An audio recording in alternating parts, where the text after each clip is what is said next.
Hi there, it's Pato Love here. I hope this makes you well.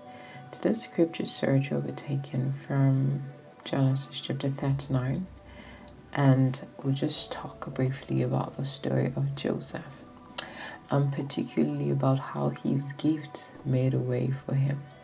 So, I want to talk more specifically about his leadership gifts and traits. Joseph has always been a leader. From his father's house, he led. His father had put him, in charge of even checking up on his brother's welfare, his brother's activities when they went out, to take care of the father's property and all that. And when he was sold into slavery, he got to, Potiphar's house as a slave. Still, that trait, that gift, that ability and skill, singled him out because Potiphar, his master at the time, decided to put him in charge of his household.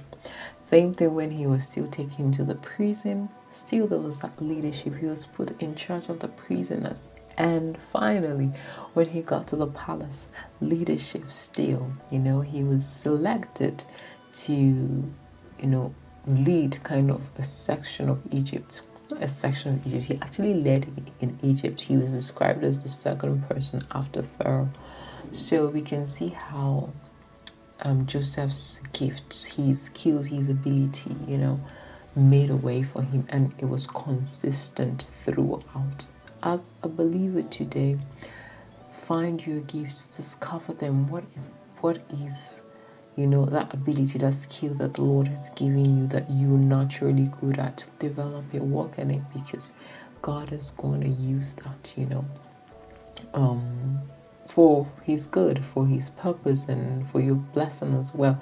And you can see that Joseph did not just suddenly become a leader in Egypt. There was a training process. He had a history of leadership from his father's house, as we spoke, and up to the place of Egypt, when he was in Egypt. So as well, when we're praying for, oh God, lift me up, bless me with XYZ, there's also a training process, because that's why when he got to Egypt and took up the position as a leader, he was able to fulfill that. He was able to do that excellently well because he had the experience. As much as he had the gift, but he had the experience of working, the Lord had been training him through all of the processes he went through to be able to reach that stage and that manifestation of his gift.